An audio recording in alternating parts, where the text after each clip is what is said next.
பிரபாடாக்ஸ் உறவுகளுக்கு வணக்கம். இன்னைக்கு சென்னை ஹைகோர்ட்ல அண்ணா யூனிவர்சிட்டியில ஒரு மாணவி பாதிக்கப்பட்டாங்கல்ல, ஸோ அந்த மாணவியோட வழக்கு விசாரணை அப்படிங்கிறது நடந்தது.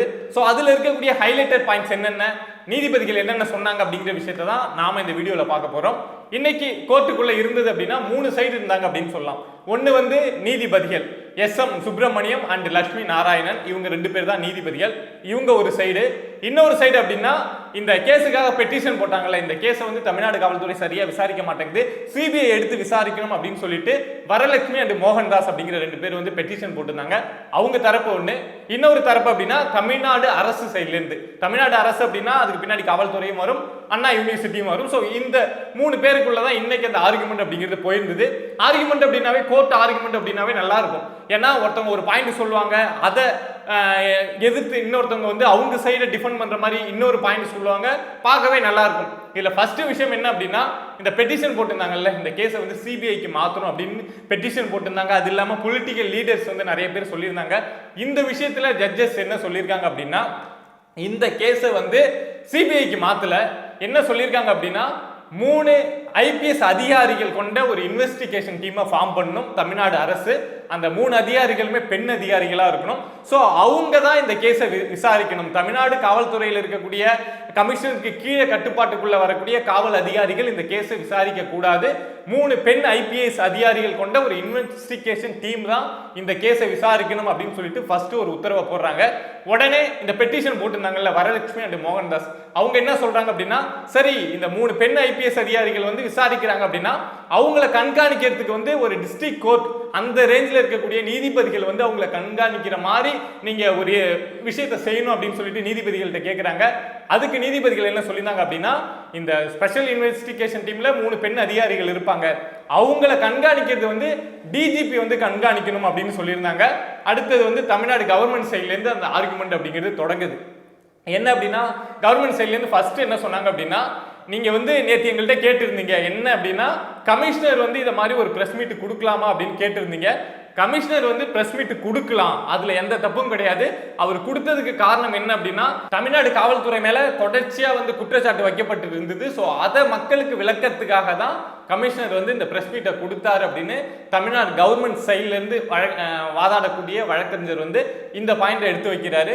ஸோ அதுக்கு நீதிபதிகள் கேட்ட பாயிண்ட் என்ன அப்படின்னா, சரி பிரஸ் மீட் நடத்தினாரு, சரி அதுல கமிஷனர் எப்படி குற்றவாளி ஒரு நபர் தான் அப்படின்னு சொல்ல முடியும் அப்படின்னு நீதிபதிகள் திரும்ப ஒரு கேள்வி கேட்கிறாங்க.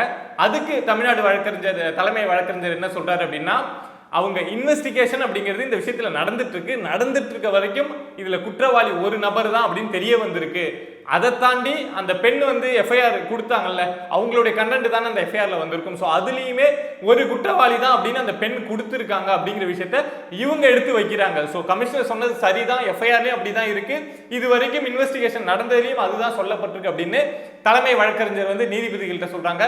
ஸோ நீதிபதிகள் என்ன அதுக்கப்புறம் கேட்கிறாங்க அப்படின்னா, அந்த எஃப்ஐஆரே தான் சரியில்லையப்பா, எஃப்ஐஆரே அந்த பெண் குற்றவாளி அப்படிங்கிற மாதிரில போர்ட்ரேட் பண்ணப்பட்டிருக்கு, எஃப்ஐஆரே இங்க தப்பா இருக்கு அப்படின்னு தானே நாங்க சொல்ல வரோம். எஃப்ஐஆர் நீங்க ஒரு ப்ரூஃபா எடுத்துட்டு வந்து சொல்றீங்க, பட் எஃப்ஐஆரே சரியில்லைன்னு தானே சொல்றோம் அப்படின்னு நீதிபதிகள் சொல்றாங்க. அதே மாதிரி சரி நீங்க சொல்லிட்டீங்க இத மாதிரி ஒரு கமிஷனர் வந்து கொடுக்கலாம், அதுக்கு சட்டத்துல இடம் இருக்கு அப்படின்னு சொல்லிட்டீங்க. ஆனா ஒரு கமிஷனர் வந்து நிறைய டீடைல்ஸ் வந்து வெளியிட்டு இருக்காருல்ல, அந்த பெண் சம்பந்தமா இந்த விஷயங்கள்லாம் வெளியிட்டு இருக்காங்கல்ல, சோ அதுக்கு அந்த கமிஷனர் மேல உரிய நடவடிக்கை எடுக்கணும் அப்படிங்கிற ஒரு உத்தரவை போட்டிருக்காங்க. சோ இந்த பார்ட் முடிஞ்சது. அடுத்து பார்த்தோம் அப்படின்னா, அந்த எஃப்ஐஆர் லீக் ஆச்சு இல்ல, சோ அந்த விஷயத்தை கேட்க ஆரம்பிக்கிறாங்க. எஃப்ஐஆர் எப்படி லீக் ஆச்சு அப்படின்ட்டு வழக்கறிஞர் கிட்ட நீதிபதிகள் கேட்கிறாங்க. அதுக்கு வழக்கறிஞர் சொன்ன விஷயம் என்ன அப்படின்னா, இது லீக் ஆயிடுச்சு, அதை வந்து 14 பேர் டவுன்லோட் பண்ணியிருக்காங்க, யாராவது டவுன்லோட் பண்ணாங்க, அந்த விசாரணை அப்படிங்கிறது போயிட்டு இருக்கு. பட் ஆனா இது லீக் ஆனதுக்கு காவல்துறை காரணம் கிடையாது அப்படின்னு வழக்கறிஞர் சொன்ன உடனே நீதிபதிகள் என்ன கேட்கிறாங்க அப்படின்னா, நீங்க காவல்துறை காரணம் கிடையாது அப்படின்னு சொல்றீங்க, ஆனா காவல்துறை என்ன சொல்றாங்க அப்படின்னா, ஏதோ ஒரு டெக்னிக்கல் கிளிச் நடந்து இது ரிலீஸ் ஆயிடுச்சு, நாங்க எஃப்ஐஆர் எப்படி இது லீக் ஆச்சோ அது சம்பந்தமாவும் ஒரு எஃப்ஐஆர் அப்படிங்கிறத போட்டிருக்கோம், சோ அதுக்கான விசாரணை போயிட்டு இருக்கு அப்படின்னு காவல்துறையே சொல்றாங்க. காவல்துறையே ஒத்துக்கிறாங்க அவங்க தரப்பு தப்பால தான் இந்த விஷயம் வந்து லீக் ஆயிடுச்சு அப்படின்னு. ஆனா நீங்க அரசு தரப்பு வந்து இல்ல காவல்துறை இதை செய்யவே இல்லைன்னு நீங்க எப்படி உறுதி அளிக்கிறீங்க அப்படின்னு ஒரு பாயிண்ட கேட்கிறாங்க. அதே மாதிரி இந்த எஃப்ஐஆர் லீக் ஆச்சு இந்த விஷயம் இருக்குல்ல, இதையுமே ஸ்பெஷல் இன்வெஸ்டிகேஷன் டீம் தான் விசாரிக்கணும். எஃப்ஐஆர் வந்து எப்படி லீக் ஆச்சு, யாருக்கு தொடர்பு அப்படிங்கிற விஷயத்தை விசாரிக்கணும். நீங்க வந்து ஒரு 14 பேர் இதை டவுன்லோட் பண்ணிட்டாங்க அப்படின்னு சொல்றீங்க, அவங்க மேல நடவடிக்கை எடுக்க போறோம் அப்படின்னு சொல்றீங்க. அது இங்க பிரச்சனை கிடையாது. எப்படி இந்த எஃப்ஐஆர் லீக் ஆச்சு அப்படிங்கிறது தான் பிரச்சனை. இந்த எஃப்ஐஆர் லீக் ஆயிருக்கவே கூடாது அப்படிங்கிற விஷயத்தை சொல்லியிருக்காங்க. அதே மாதிரி குற்றவாளி ஒரு நபர் அப்படின்னு தான் சொல்றீங்க. அந்த மொபைல் போன்லாம் ஃபிளைட் மோட்ல போட்டுட்டாங்க. அந்த சம்பவம் நீங்க ஆல்ரெடி கேள்விப்பட்டிருக்கலாம். ஸோ அந்த விஷயத்துல என்ன சொன்னாங்க அப்படின்னா, அந்த பெண் பாதிக்கப்பட்டாங்கல்ல, அந்த தேதி, அந்த டைம், அந்த இடம் இருக்குல்ல, ஸோ அந்த இடத்த எந்தெந்த மொபைல்லாம் அந்த நெட்வொர்க்லாம் யூஸ்ல இருந்திருக்கு, என்னென்ன மொபைல்லாம் யாரெல்லாம் பயன்படுத்திருக்காங்க, ஸோ அந்த மொபைல்லாம் நீங்க வந்து மொபைல் கம்பெனிகிட்ட கேட்டு, நெட்வொர்க் கம்பெனிகிட்ட கேட்டு அந்த டீட்டெயில் அப்படிங்கிறத எடுங்க. அப்பதான் இதுக்கு பின்னாடி சார் இருக்காங்களா இல்ல மோர் இருக்காங்களா அந்த விஷயம்லாம் தெரிய வரும். அதாவது மோருங்கிறது நானா சொன்ன வார்த்தை, பட் யாராவது இருக்காங்க, ஒரு எமோஷனல்ல சொல்லிட்டேன், யார் இருக்காங்க அப்படிங்கிற விஷயம் தெரிய வரும் அப்படிங்கிறதையும் நீதிபதிகள் சொல்லியிருக்காங்க. அடுத்து அந்த பெண், இப்போ இவ்வளவு விஷயம் பேசுறோம், எல்லாம் நம்ம என்னென்னமோ பண்ணிட்டு இருக்கோம், ஜஸ்டிஸ் கிடைக்கணும் அப்படின்னு பேசிட்டு இருக்கோம். பட் அந்த பாதிக்கப்பட்ட பெண் இருக்காங்கல்ல, அவங்களுடைய மனநிலை இருக்குல்ல, ஸோ அந்த பக்கம் நீதிபதிகள் திரும்புறாங்க. என்ன சொல்லியிருக்காங்க அப்படின்னா, அந்த பாதிக்கப்பட்ட பெண்ணுக்கு 25 லட்சம் ரூபாய் இழப்பீடா கொடுக்கணும். அதே மாதிரி இனிமேல் தொடர்ந்து அண்ணா யூனிவர்சிட்டியில் அந்த மாணவி படிக்கிறதுக்கு அது அண்ணா யூனிவர்சிட்டி உறுதி பண்ணணும். அவங்க படித்து முடிக்கிற வரைக்கும் அவங்க கிட்ட ஹாஸ்டல் ஃபீஸோ இல்லை டியூஷன் ஃபீஸோ எந்த ஃபீஸும் வாங்கக்கூடாது அப்படிங்கிற விஷயத்தையும் சொல்லியிருக்காங்க. ரொம்ப ஒரு பெரிய விஷயம். ஏன்னா இந்த டைமில் அந்த பெண்ணுக்கு அந்த படிப்பு தொடர்றதுக்கு இந்த ஆர்டர் அப்படிங்கிறது ஒரு முக்கியமாக இருந்திருக்கும். அதே மாதிரி அந்த பெற்றோர் இருக்காங்கல்ல, அந்த பெண்ணோட பெற்றோர், அந்த பெண், அவங்களுக்கு பாதுகாப்பு அளிக்க வேண்டியது அப்படிங்கிறது கவர்மெண்ட் அண்ட் காவல்துறையோட வேலை அப்படின்னு சொல்லியிருக்காங்க.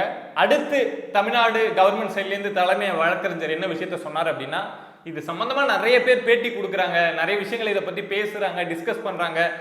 தமிழ்நாடு கவர்மெண்ட்டையும் தப்பா சொல்றாங்க, தமிழ்நாடு போலீஸ் டிபார்ட்மெண்ட்டையும் தப்பா சொல்றாங்க அப்படிங்கிற விஷயம். ஸோ அதை மாதிரி யாரும் பேட்டி கொடுக்க கூடாது, பேசக்கூடாது அப்படின்னு சொல்லிட்டு தலைமை வழக்கறிஞர் வந்து நீதிபதிகள்கிட்ட கேட்கிறாரு.